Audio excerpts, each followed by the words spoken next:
നരേന്ദ്രമോദി ഗുജറാത്ത് മുഖ്യമന്ത്രി 2001 മുതൽ 2014 വരെ. അധികാരമേറ്റെടുക്കൽ 2001-ൽ കേശുഭായ് പട്ടേലിന്റെ ആരോഗ്യം മോശമായിക്കൊണ്ടിരുന്നു. ഉപതിരഞ്ഞെടുപ്പുകളിൽ ബിജെപിക്ക് ചില സംസ്ഥാന നിയമസഭാ സീറ്റുകൾ നഷ്ടപ്പെട്ടു. അധികാര ദുർവിനിയോഗം, അഴിമതി, മോശം ഭരണം എന്നീ ആരോപണങ്ങൾ ഉയർന്നുവന്നു. 2001-ൽ ഭുജിലുണ്ടായ ഭൂകമ്പം കൈകാര്യം ചെയ്ത രീതി പട്ടേലിന്റെ നിലപാടിന് കോട്ടം വരുത്തി. ബിജെപി ദേശീയ നേതൃത്വം മുഖ്യമന്ത്രി സ്ഥാനത്തേക്ക് പുതിയ സ്ഥാനാർത്ഥിയെ അന്വേഷിച്ചു. പട്ടേലിന്റെ ഭരണത്തെക്കുറിച്ച് സംശയം പ്രകടിപ്പിച്ച മോദിയെ പകരക്കാരനായി തിരഞ്ഞെടുത്തു. പട്ടേലിനെ പുറത്താക്കാൻ അദ്വാനി ആഗ്രഹിച്ചില്ല. സർക്കാരിൽ മോദിയുടെ അനുഭവക്കുറവിൽ അദ്ദേഹം ആശങ്കാകുലനായിരുന്നു. പട്ടേലിന്റെ ഉപമുഖ്യമന്ത്രിയാകാനുള്ള വാഗ്ദാനം മോദി നിരസിച്ചു. അദ്വാനിക്കും അടൽ ബിഹാരി വാജ്പേയിക്കും ഗുജറാത്തിന്റെ പൂർണ്ണ ഉത്തരവാദിത്തം താൻ ഏറ്റെടുക്കുമോ ഇല്ലയോ എന്ന് പറഞ്ഞുകൊണ്ട് 2001 ഒക്ടോബർ 3-ന് ഗുജറാത്ത് മുഖ്യമന്ത്രിയായി പട്ടേലിനെ മാറ്റി. 2002 ഡിസംബറിലെ വരാനിരിക്കുന്ന തിരഞ്ഞെടുപ്പിന് ബിജെപിയെ തയ്യാറാക്കാനുള്ള ഉത്തരവാദിത്തം മോദി നൽകി. ഒക്ടോബർ 7-ന് മോദി സത്യപ്രതിജ്ഞ ചെയ്യുകയും 2002 ഫെബ്രുവരി 24-ന് രാജ്കോട്ട് 2 നിയോജകമണ്ഡലത്തിൽ നടന്ന ഉപതിരഞ്ഞെടുപ്പിൽ INCയുടെ അശ്വിൻ മേത്തയെ പരാജയപ്പെടുത്തി ഗുജറാത്ത് സംസ്ഥാന നിയമസഭയിലേക്ക് പ്രവേശിക്കുകയും ചെയ്തു. 2002 ഗുജറാത്ത് കലാപം 2002 ഫെബ്രുവരി 27-ന് ഗോദ്രയ്ക്ക് സമീപം നൂറുകണക്കിന് യാത്രക്കാരുമായി ഒരു ട്രെയിൻ കത്തിച്ചു. ഏകദേശം 60 പേർ കൊല്ലപ്പെട്ടു. ബാബറി മസ്ജിദ് തകർത്ത സ്ഥലത്ത് ഒരു മതപരമായ ചടങ്ങ് കഴിഞ്ഞ് അയോധ്യയിൽ നിന്ന് മടങ്ങുകയായിരുന്ന ധാരാളം ഹിന്ദു തീർത്ഥാടകരാണ് ട്രെയിനിൽ ഉണ്ടായിരുന്നത്. സംഭവത്തിന് ഉത്തരവാദികൾ പ്രാദേശിക മുസ്ലിങ്ങളാണെന്ന് മോദി ഒരു പൊതു പ്രസ്താവനയിൽ പറഞ്ഞു. അടുത്ത ദിവസം വിശ്വ ഹിന്ദു പരിഷത്ത് സംസ്ഥാനത്തുടനീളം പൊതുപണിമുടക്ക് ആഹ്വാനം ചെയ്തു. ബന്ദിനിടെ കലാപം ആരംഭിച്ചു. മുസ്ലിം വിരുദ്ധ ആക്രമം ഗുജറാത്തിൽ ഉടനീളം വ്യാപിച്ചു. ട്രെയിൻ ഇരകളുടെ മൃതദേഹങ്ങൾ ഗോദ്രയിൽ നിന്ന് അഹമ്മദാബാദിലേക്ക് മാറ്റാനുള്ള സർക്കാർ തീരുമാനം അക്രമത്തിന് കൂടുതൽ ജ്വലനം നൽകി. കലാപത്തിൽ 790 മുസ്ലിങ്ങളും 254 ഹിന്ദുക്കളും കൊല്ലപ്പെട്ടതായി സംസ്ഥാന സർക്കാർ പിന്നീട് പറഞ്ഞു. മരണസംഖ്യ 2000-ത്തിലധികമാണെന്ന് സ്വതന്ത്ര സ്രോതസ്സുകൾ പറയുന്നു. അവരിൽ ഭൂരിഭാഗവും മുസ്ലിങ്ങളാണ്. ഏകദേശം 1,50,000 പേരെ അഭയാർത്ഥി ക്യാമ്പുകളിലേക്ക് കൊണ്ടുപോയി. ഇരകളിൽ നിരവധി സ്ത്രീകളും കുട്ടികളും ഉൾപ്പെടുന്നു. അക്രമത്തിൽ കൂട്ട ബലാത്സംഗങ്ങളും സ്ത്രീകളുടെ അംഗബന്ധവും ഉൾപ്പെടുന്നു. ഗുജറാത്ത് സർക്കാർ കലാപത്തിൽ പങ്കാളികളാണെന്ന് പണ്ഡിതന്മാർ കരുതുന്നു. സാഹചര്യം കൈകാര്യം ചെയ്തതിന് അവർ വളരെയധികം വിമർശനങ്ങൾ ഏറ്റുവാങ്ങിയിട്ടുണ്ട്. ചില പണ്ഡിതന്മാർ മോദിയെ വ്യക്തമായി കുറ്റപ്പെടുത്തുന്നു. മോദി സർക്കാർ 26 പ്രധാന നഗരങ്ങളിൽ കർഫ്യൂ ഏർപ്പെടുത്തി. കാണുമ്പോൾ വെടിവെക്കൽ ഉത്തരവുകൾ പുറപ്പെടുവിച്ചു. തെരുവുകളിൽ പട്രോളിംഗ് നടത്താൻ സൈന്യത്തോട് ആഹ്വാനം ചെയ്തു. അക്രമം വർദ്ധിക്കുന്നത് തടയുന്നതിൽ ഈ നടപടികൾ പരാജയപ്പെട്ടു. അത്തരം നടപടികൾ അക്കാലത്ത് നിയമവിരുദ്ധമായിരുന്നിട്ടും ബിജെപിയുടെ സംസ്ഥാന യൂണിറ്റിന്റെ പ്രസിഡന്റ് ബന്ദിന് പിന്തുണ അറിയിച്ചു. പിന്നീട് കലാപബാധിതർ അഭയാർത്ഥി ക്യാമ്പുകളിൽ നിന്ന് പുറത്തുപോകുന്നത് സംസ്ഥാന ഉദ്യോഗസ്ഥർ തടഞ്ഞു. അവയ്ക്ക് പലപ്പോഴും അവിടെ താമസിക്കുന്നവരുടെ ആവശ്യങ്ങൾ നിറവേറ്റാൻ കഴിഞ്ഞില്ല. ഹിന്ദു ഇരകൾക്ക് നൽകുന്ന നഷ്ടപരിഹാരത്തിന്റെ പകുതി നൽകുമെന്ന് സംസ്ഥാന സർക്കാർ പ്രഖ്യാപിച്ചപ്പോൾ കലാപത്തിലെ മുസ്ലിം ഇരകൾ കൂടുതൽ വിവേചനത്തിന് വിധേയരായി. വിഷയം കോടതിയിലെത്തിയ ശേഷം പിന്നീട് ഈ തീരുമാനം മാറ്റി. കലാപസമയത്ത് പോലീസ് ഉദ്യോഗസ്ഥർ പലപ്പോഴും തങ്ങൾക്ക് കഴിയുന്ന സാഹചര്യങ്ങളിൽ ഇടപെട്ടില്ല. നിരവധി പണ്ഡിതന്മാർ അക്രമത്തെ ഒരു വംശഹത്യയെന്നും മറ്റുള്ളവർ ഇതിനെ സംസ്ഥാന ഭീകരതയുടെ ഉദാഹരണമെന്നും വിശേഷിപ്പിച്ചു. മാർത്ത നസ്ബോമിന്റെ അഭിപ്രായത്തിൽ ഗുജറാത്ത് അക്രമം ഒരുതരം വംശീയ ഉന്മൂലനമാണെന്നും പല തരത്തിലും അത് മുൻകൂട്ടി ആസൂത്രണം ചെയ്തതാണെന്നും സംസ്ഥാന സർക്കാരിന്റെയും നിയമ ഉദ്യോഗസ്ഥരുടെയും പങ്കാളിത്തത്തോടെയാണ് ഇത് നടപ്പിലാക്കിയതെന്നും ഇപ്പോൾ വിശാലമായ ഒരു അഭിപ്രായ സമന്വയമുണ്ട്. 2002-ലെ സംഭവങ്ങളിൽ മോദിയുടെ വ്യക്തിപരമായ ഇടപെടൽ ഇപ്പോഴും ചർച്ചാവിഷയമാണ്. കലാപത്തിനിടെ സംഭവിക്കുന്നത് പ്രവർത്തനത്തിന്റെയും പ്രതികരണത്തിന്റെയും ഒരു ശൃംഖലയാണ് എന്ന് അദ്ദേഹം പറഞ്ഞു. പിന്നീട് 2002-ൽ താൻ മാധ്യമങ്ങളെ കൈകാര്യം ചെയ്ത രീതിയാണ് സംഭവത്തിൽ തനിക്ക് ഖേദം പ്രകടിപ്പിച്ചതെന്ന് മോദി പറഞ്ഞു. 2008 മാർച്ചിൽ ഗുൽബർഗ് സൊസൈറ്റി കൂട്ടക്കൊല ഉൾപ്പെടെ കലാപവുമായി ബന്ധപ്പെട്ട നിരവധി കേസുകൾ സുപ്രീം കോടതി പുനരാരംഭിക്കുകയും ഈ വിഷയം അന്വേഷിക്കാൻ ഒരു പ്രത്യേക അന്വേഷണ സംഘം SIT രൂപീകരിക്കുകയും ചെയ്തു.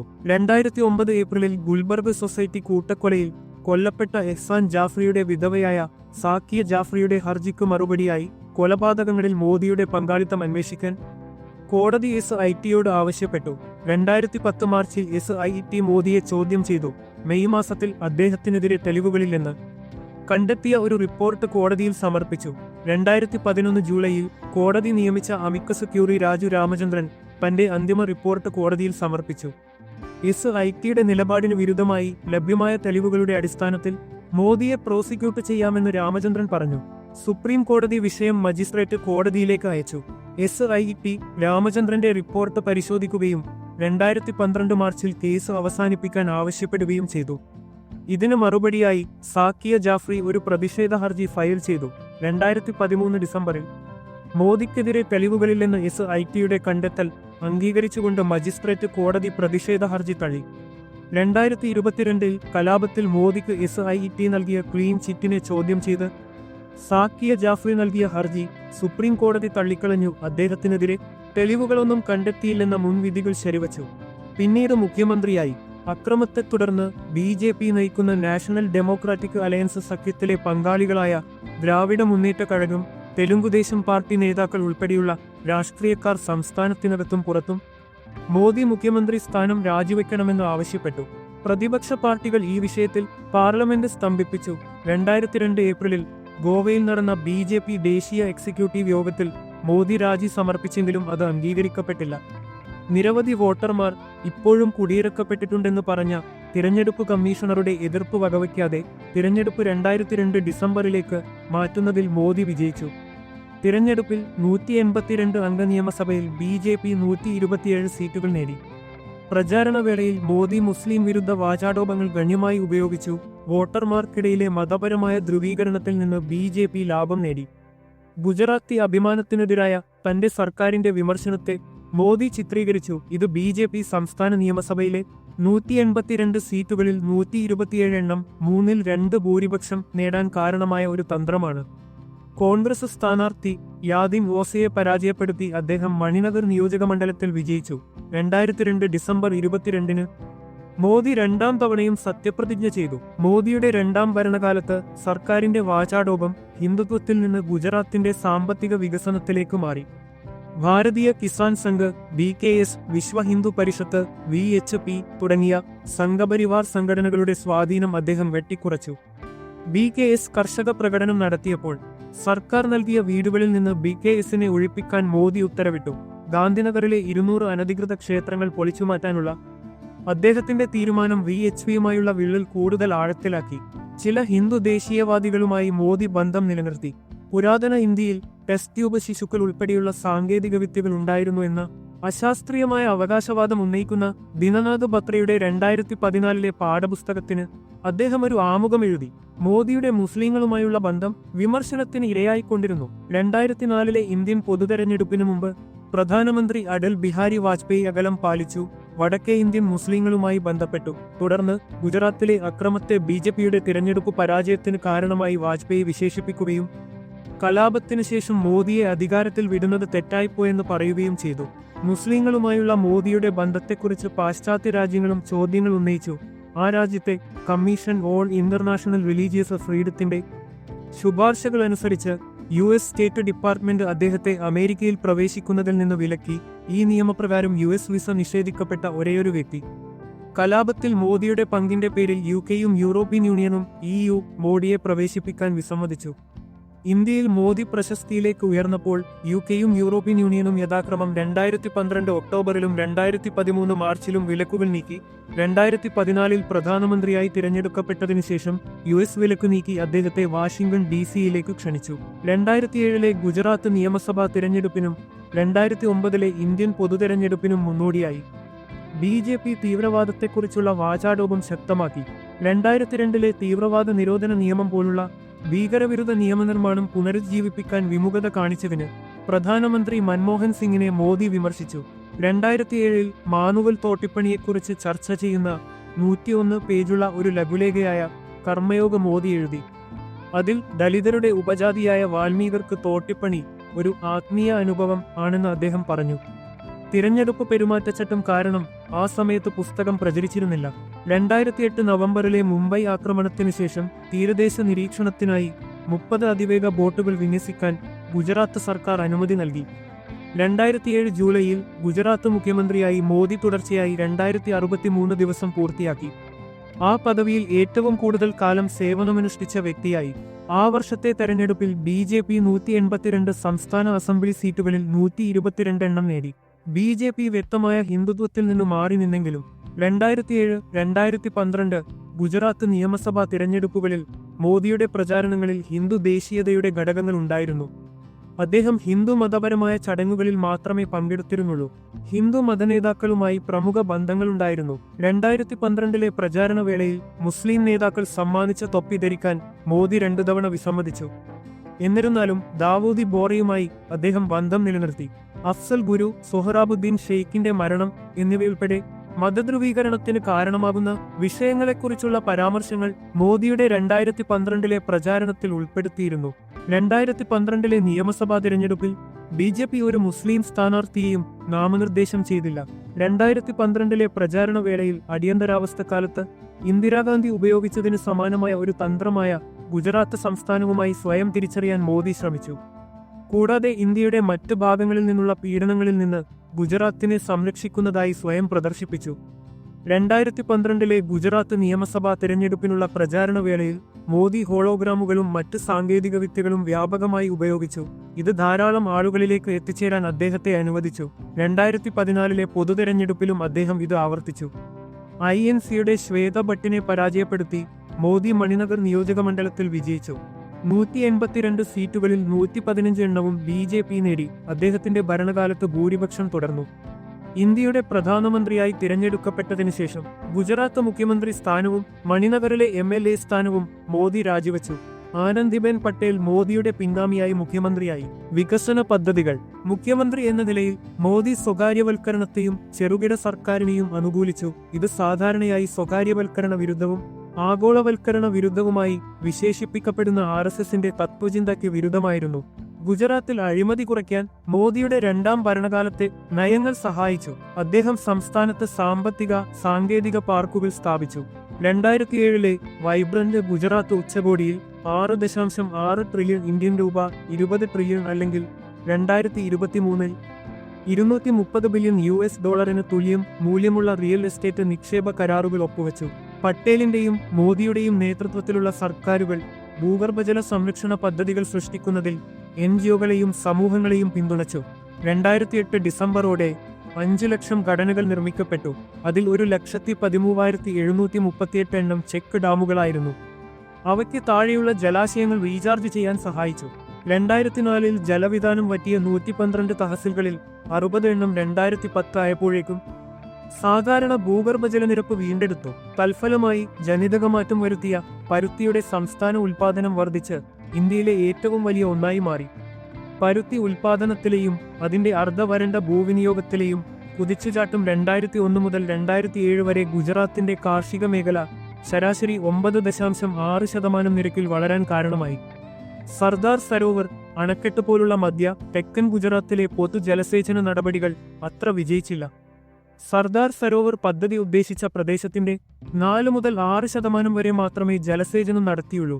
2008 ജനകീയ പ്രക്ഷോഭത്തെ തുടർന്ന് ടാറ്റ മോട്ടോഴ്സ് പശ്ചിമ ബംഗാളിൽ നിന്ന് മാറാൻ നിർബന്ധിതരായതിനെ തുടർന്ന് നാനോ കാർ നിർമ്മിക്കുന്ന പ്ലാന്റ് സ്ഥാപിക്കുന്നതിനായി മോദി ഗുജറാത്തിൽ ഭൂമി വാഗ്ദാനം ചെയ്തു. ടാറ്റയ്ക്ക് പിന്നാലെ മറ്റ് നിരവധി കമ്പനികളും ഗുജറാത്തിലേക്ക് മാറി. ഗുജറാത്തിലെ മുൻഗാമികൾ ഏതാണ്ട് പൂർത്തിയാക്കിയ എല്ലാ ഗ്രാമങ്ങളിലും വൈദ്യുതി എത്തിക്കുന്ന പ്രക്രിയ മോദി സർക്കാർ പൂർത്തിയാക്കി.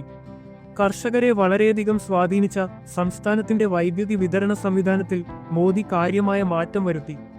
കാർഷിക വൈദ്യുതിയെ മറ്റ് ഗ്രാമീണ വൈദ്യുതിയിൽ നിന്ന് വേർപെടുത്തിയ ജ്യോതിഗ്രാം യോജന പദ്ധതി ഗുജറാത്ത് വികസിപ്പിച്ചു.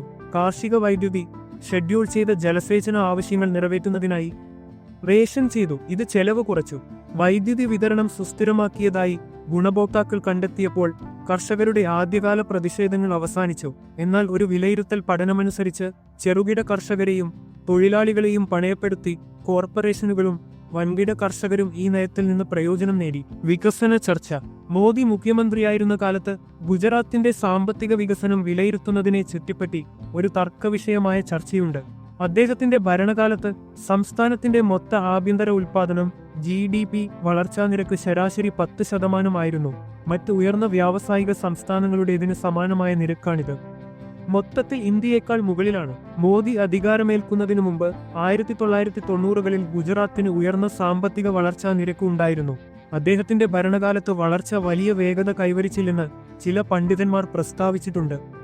മോദിയുടെ കീഴിൽ ഇന്ത്യൻ സംസ്ഥാനങ്ങൾക്കിടയിൽ ലോകബാങ്കിന്റെ ബിസിനസ് ചെയ്യാൻ എളുപ്പമുള്ള റാങ്കിങ്ങിൽ തുടർച്ചയായി 2 വർഷത്തേക്ക് ഗുജറാത്ത് ഒന്നാമതെത്തി. 2013 രാജ്യത്തെ ഏറ്റവും വലിയ 20 സംസ്ഥാനങ്ങളിൽ ഭരണം, വളർച്ച, പൗരന്മാരുടെ അവകാശങ്ങൾ, തൊഴിൽ, ബിസിനസ് നിയന്ത്രണം എന്നിവ അളക്കുന്ന ഒരു റിപ്പോർട്ട് സാമ്പത്തിക സ്വാതന്ത്ര്യത്തിന് ഇന്ത്യൻ സംസ്ഥാനങ്ങളിൽ ഗുജറാത്തിന് 1ാം സ്ഥാനം നൽകി. മോദിയുടെ സർക്കാരിന്റെ അവസാന വർഷങ്ങളിൽ വർഗീയതയുടെ ആരോപണങ്ങളെ ചെറുക്കുന്നതിനുള്ള ഒരു വാദമായി ഗുജറാത്തിന്റെ സാമ്പത്തിക വളർച്ച പലപ്പോഴും ഉപയോഗിച്ചിരുന്നു. മറ്റ് സംസ്ഥാനങ്ങളെ അപേക്ഷിച്ച് ഗുജറാത്തിൽ നികുതി ഇളവുകളും ബിസിനസ്സുകൾക്കുള്ള ഭൂമിയും എളുപ്പത്തിൽ ലഭിച്ചു. ഗുജറാത്തിനെ നിക്ഷേപത്തിന് ആകർഷകമാക്കുന്നതിനുള്ള മോദിയുടെ നയങ്ങളിൽ തൊഴിൽ നിയമങ്ങൾ വളരെയധികം ദുർബലപ്പെടുത്തിയ പ്രത്യേക സാമ്പത്തിക മേഖലകൾ സൃഷ്ടിക്കുന്നതും ഉൾപ്പെടുന്നു. വളർച്ചാ നിരക്ക് ഉണ്ടായിരുന്നിട്ടും മോദിയുടെ ഭരണകാലത്ത് മാനവ വികസനം, ദാരിദ്ര്യ നിർമ്മാർജ്ജനം, പോഷകാഹാരം, വിദ്യാഭ്യാസം എന്നിവയിൽ ഗുജറാത്തിന് താരതമ്യേന മോശം റെക്കോർഡ് ഉണ്ടായിരുന്നു. 2013 ദാരിദ്ര്യ നിരക്കിന്റെ കാര്യത്തിൽ ഗുജറാത്ത് ഇന്ത്യയിൽ 13ാം സ്ഥാനത്തും വിദ്യാഭ്യാസത്തിൽ 21ാം സ്ഥാനത്തുമായിരുന്നു. 5 വയസ്സിന് താഴെയുള്ള കുട്ടികളിൽ ഏകദേശം 45% പേർക്ക് ഭാരക്കുറവും 23% പേർക്ക് പോഷകാഹാരക്കുറവും ഉണ്ടായിരുന്നു. ഇത് സംസ്ഥാനത്തെ ഇന്ത്യ സ്റ്റേറ്റ് ഹങ്കർ ഇൻഡെക്സിൽ അപകടകരമായ വിഭാഗത്തിൽ ഉൾപ്പെടുത്തി. യൂണിസെഫും ഇന്ത്യൻ സർക്കാരും നടത്തിയ ഒരു പഠനത്തിൽ മോദിയുടെ കീഴിൽ ഗുജറാത്തിന് കുട്ടികളുടെ പ്രതിരോധ കുത്തിവയ്പിൽ മോശം റെക്കോർഡ് ഉണ്ടെന്ന് കണ്ടെത്തി.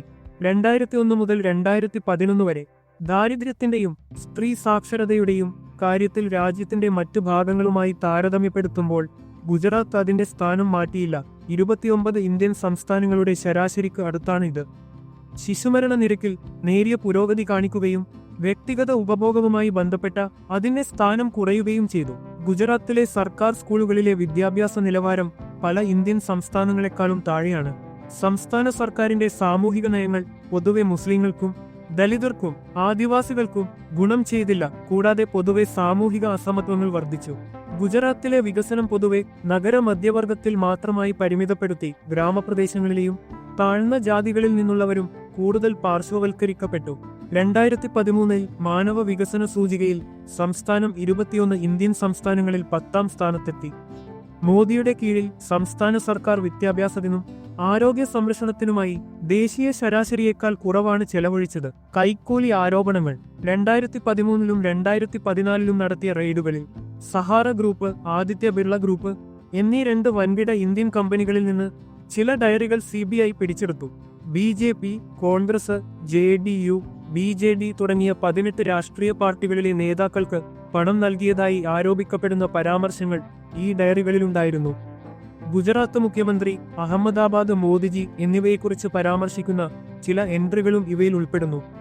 ഈ എൻട്രികൾ ഉദ്ധരിച്ച് 2016 ഡിസംബർ 21 പ്രതിപക്ഷ നേതാവ് രാഹുൽ ഗാന്ധി ഗുജറാത്ത് മുഖ്യമന്ത്രിയായിരിക്കെ സഹാറ ഗ്രൂപ്പിൽ നിന്നും ആദിത്യ ബിർള ഗ്രൂപ്പിൽ നിന്നും മോദി 65 കോടി രൂപ $7.6 മില്യൺ കൈക്കൂലി വാങ്ങിയതായി ആരോപിച്ചു.